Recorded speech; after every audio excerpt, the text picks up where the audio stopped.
Assalamualaikum warahmatullahi wabarakatuh. Perkenalkan, nama saya Titin Suherti. Saya di sini akan mempresentasikan mengenai rancangan solusi berbasis data untuk deteksi risiko dan dukungan akademik berkelanjutan. Yang pertama, introduction. Urgensi retensi mahasiswa, dampak multidimensi bagi kampus dan pentingnya penggunaan sistem pendukung keputusan yang terintegrasi. Di sini ada pentingnya retensi mahasiswa. Retensi mahasiswa mencerminkan kapasitas perguruan tinggi untuk mempertahankan mahasiswa agar tetap aktif menempuh studi secara berkeseimbangan hingga menyelesaikan wisuda. Dampak finansial dan operasional. Angka dropout yang tinggi mengganggu stabilitas pendapatan institusi dan efisiensi layanan kampus. Yang kedua, dimensi yang memengaruhi terdiri dari performa akademik, keterlibatan, bimbingan dosen, serta status finansial. Selanjutnya ada analisis database. Karakteristik komponen database. Simulasi menggunakan data pembandingan dari UCI yang berisi informasi historis mahasiswa dengan 36 variabel komprehensif. Fitur-fitur mencakup performa akademik semester pertama, data demografi, data demografi makro, dan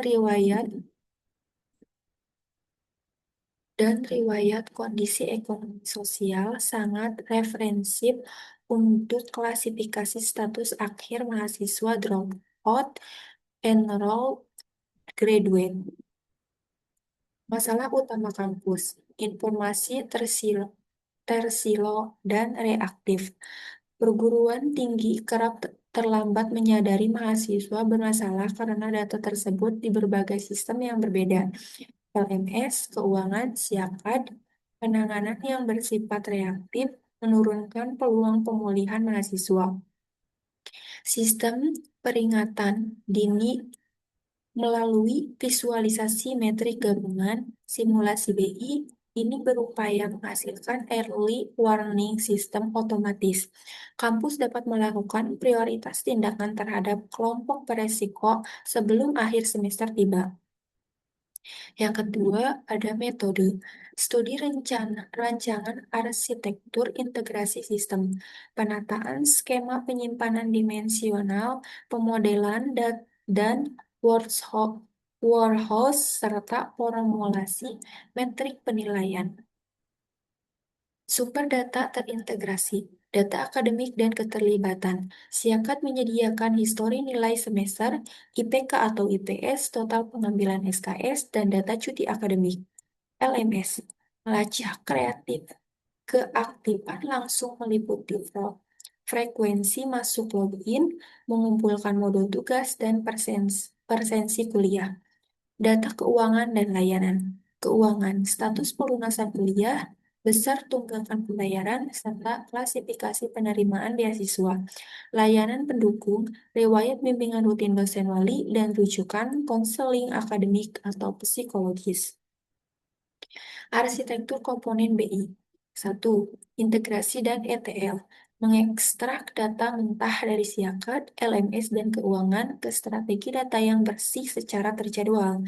Yang kedua, data warehouse. Penyimpanan multidimensi berskema bintang untuk mendukung query laporan performa yang berkinerja tinggi. Yang ketiga, analisis OLAV, agresi data multidimensi untuk melacak tren retensi per prodi, semester, dan angkatan secara dinamis. Alur proses ETL dan desain, transformasi matrik dinamis, data data transaksional dibersihkan dari publikasi, dilakukan pembuatan matriks turunan baru seperti rasio kehadiran LMS, kesenjangan nilai IPS, durasi sejak aktivitas terakhir, dan status tunggakan keuangan. Pemuatan struktur dinamis. Dimensi, matriks yang telah ditransformasikan, dimuat secara terjadwal ke dalam batch tabel dan dimension tabel menggunakan skema relasi bintang guna meminimalkan hambatan query. Metrik utama KPI retensi. Indikator utama KPI retensi rate, drop risk rate, engagement score, intervention score, intervention sukses. Definisi operasional dan cara ukur. Persentase mahasiswa yang melakukan registrasi ulang di semester berikutnya. Persentase mahasiswa aktif yang tergolong level resiko sedang dan tinggi.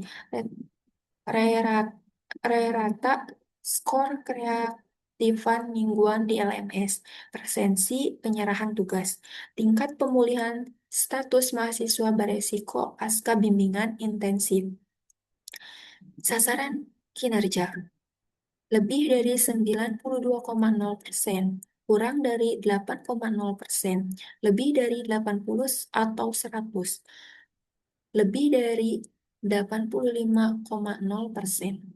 3. Resum, hasil pemodelan simulasi analisis rinci input proses output pada dua komponen utama sistem pendukung keputusan dan peta pembagian resiko. Integrasi data dan ETL.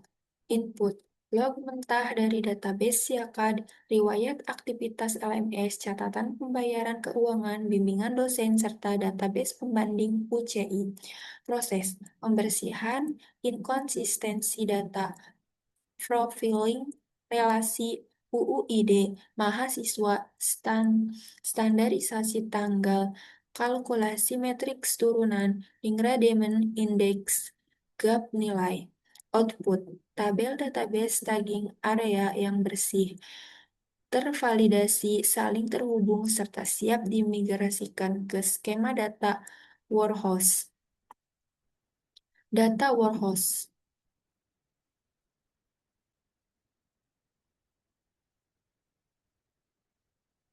Input, data, strategi tervalidasi hasil ETL, definisi metadata relasi, skema dimensi bisnis, dan aturan tabel fakta transaksi retensi. Proses, penyusunan tabel faktor utama. Output, model struktur data market retensi berkecepatan tinggi yang siap dikonsumsi langsung oleh perkasa analisis visual, OLAP, atau dashboard. Peta risiko dan tindakan. Status risiko. Risiko tinggi, risiko sedang, risiko rendah. Kombinasi gejala risiko. IPS menurun, kurang dari 2,0, tidak akses LMS, lebih dari 14 hari, ada tunggakan SPP.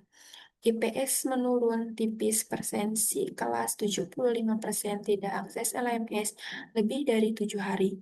IPK stabil, lebih dari 3,0, login LMS, aktif harian, administrasi selesai lunas. Tindakan atau rekomendasi unit, bimbingan konseling wajib, penjadwalan cicilan keuangan, eskalasi kaprodi. 2. Notifikasi otomatis intervensi bimbingan akademik oleh dosen wali. 3. Apresiasi otomatis kiriman informasi beasiswa pengingat registrasi normatif. 4. Diskusi. Tantangan integrasi dan kualitas data keamanan sistem serta peta jalan taktis rekomendasi bagi institusi. Tantangan dan rencana aksi. 1. Kualitas dan keseluruhan data, mengintegrasikan sistem yang tersilo, LMS versus Siakad, membuktikan standarisasi kampus data yang ketat agar tidak memicu bias prediksi. Kedua, keamanan dan kerahasiaan data. Rekam bimbingan data finansial bersifat sensitif, memerlukan enkripsi database dan regulasi akses berbasis peran pengguna. Ketiga, kejelasan model. Dosen wali memerlukan penjelasan visual terperinci mengenai alasan di balik status label resiko tinggi mahasiswa bersangkutan agar dapat menolong dengan tepat. 4. Rekomendasi pilot project. Melakukan uji coba penerapan selama 1 semester pada 2 sampai 3 program studi sebelum melakukan rilis skala penuh ke seluruh fakultas. Sekian presentasi dari saya. Wassalamualaikum warahmatullahi wabarakatuh.